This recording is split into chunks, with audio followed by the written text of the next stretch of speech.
Hi, I'm Dr. Incognito. In this video, we're going to discover where a function is increasing and decreasing. In order to do that, we have the following theorem. It tells us if the derivative of a function is positive on an open interval,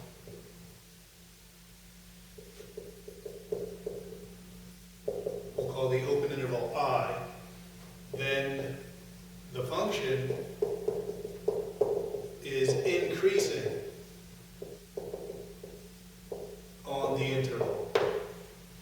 So if the derivative is positive, then the function is increasing. And this is an analog of the fact that if the slope of a line is positive, then the line is increasing from left to right. And similarly, if f prime is negative on I, then f is decreasing on the interval. So a positive derivative means the function is increasing. A negative derivative means the function is decreasing. Let's look at a couple of examples.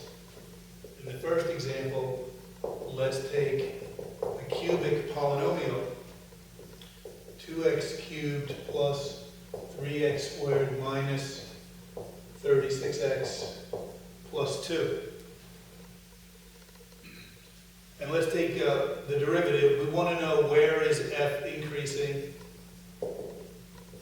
where is f increasing, and where is f decreasing. And we can answer that question by examining the derivative and essentially answering the question, where is the derivative positive and where is the derivative negative? So f prime of x is equal to 6x squared plus 6x minus 36. And the easiest way to figure out where the derivative is positive and where the derivative is negative is actually to first find the critical numbers where the derivative is 0.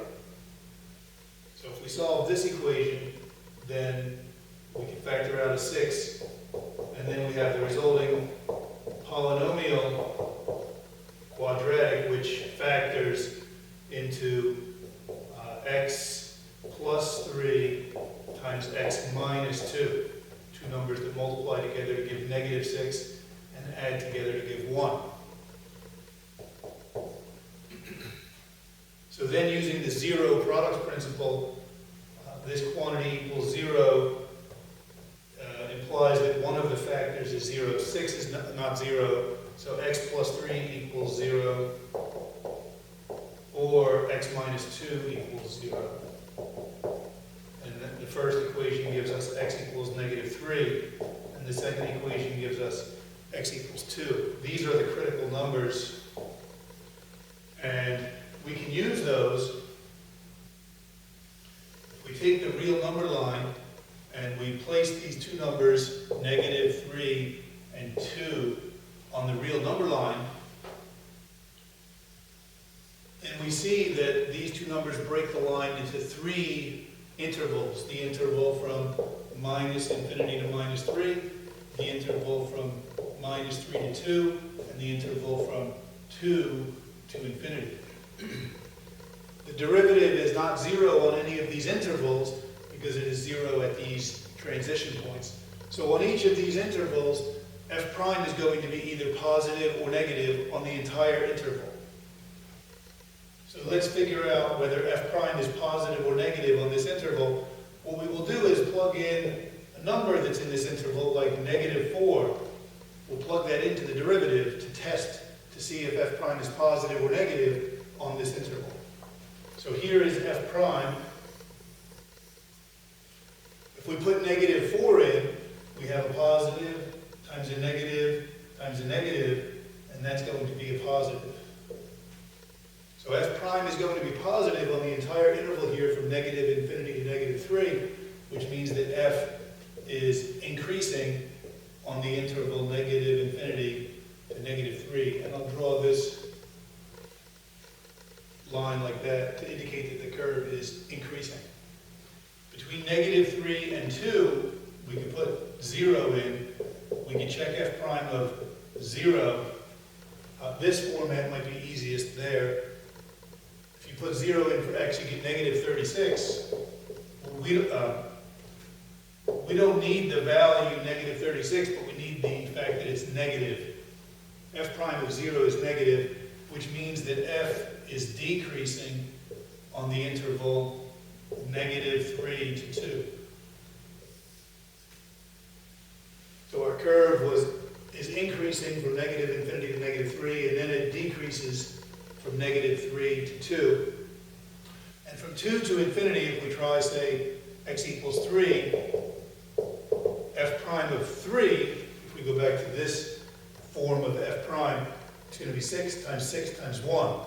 That's positive times positive times positive, which is positive. It turned out to be 36 if you were keeping track, but most importantly, it was positive, so that f is increasing again on the interval 2 to infinity. So our curve increases, then decreases, then increases, and the final form could be f is increasing on the intervals, there were 2 of them, on the intervals -infinity to -3 and 2 to infinity. And furthermore, f is decreasing on the interval in the middle. That was the interval from -3 to 2. So that answers the question, where is f increasing and where is f decreasing? Let's take a look at another example, one that does not involve a polynomial. Well, that is not just purely a polynomial. So again, if f prime is positive, f is increasing. If f prime is negative, then f is decreasing. Let's look at the function y equals x squared times e to the negative x in the next example. X squared times e to the negative x. So we calculate, we want to know the same question. Where is f increasing? And where is f decreasing? And to answer that, we examine the derivative. There's our f of x. We calculate f prime of x using a combination of the product rule and the chain rule. We have a product here of 2 functions, the x squared polynomial and the exponential function e to the negative x. And when we need the derivative of this one in the product rule, we have to use the chain rule because we have a negative x inside of the exponential. So the derivative is going to be 2x, the derivative of the first, times the second, e to the negative x, plus the first, x squared, times the derivative of e to the negative x. The derivative of the exponential is itself, and then times the derivative of the exponent is -1. And I'm going to simplify this a little bit. I'm going to isolate the polynomial and the exponential. So I will factor out the exponential e to the negative x, which occurs in both terms. And then I'm left in the first term with 2x, and in the second term with minus x squared. So my derivative is 2x minus x squared times e to the negative x. And we want to know where is this positive and where is this negative. So in the last example, the easiest thing to do is to find the critical numbers, set this equal to 0, figure out where it's 0, and then we can work from there to see where it's positive and where it's negative. So where is this quantity 0? The exponential function is always positive, strictly positive. So this quantity will be 0 precisely when the polynomial here is 0. So 2x minus x squared equals 0. We can factor out an x times 2 minus x is equal to 0. And now we can see that this is 0 when either x is 0 or 2 minus x is 0. So either x is 0 or 2 minus x is 0, which means that x is 2. So there are two critical numbers, and just like in the last example, our two critical numbers, in the last example they were negative 3 and 2, they broke the real line into three pieces. This time our two critical numbers are 0 and 2. They will also break the real line into three pieces, and we will follow the same exact strategy as the last example. So let's go ahead and do that and see what the results are. So let's put 0 here and 2 here, and we have three intervals from minus infinity to 0, from 0 to 2, and from 2 to infinity. We want to know, is f prime positive or negative on each of these intervals, so we'll pick a test point. For the interval minus infinity to 0, we'll try f prime of negative 1. So here's f prime. If I put negative 1 in, this one's always positive, the exponential. So if I put negative 1 in for x, I get negative 2 minus 1, which is negative 3. So that's negative, which means that f is decreasing on the interval minus infinity to 0. And then from 0 to 2, I'll pick x equals 1. What is f prime of 1?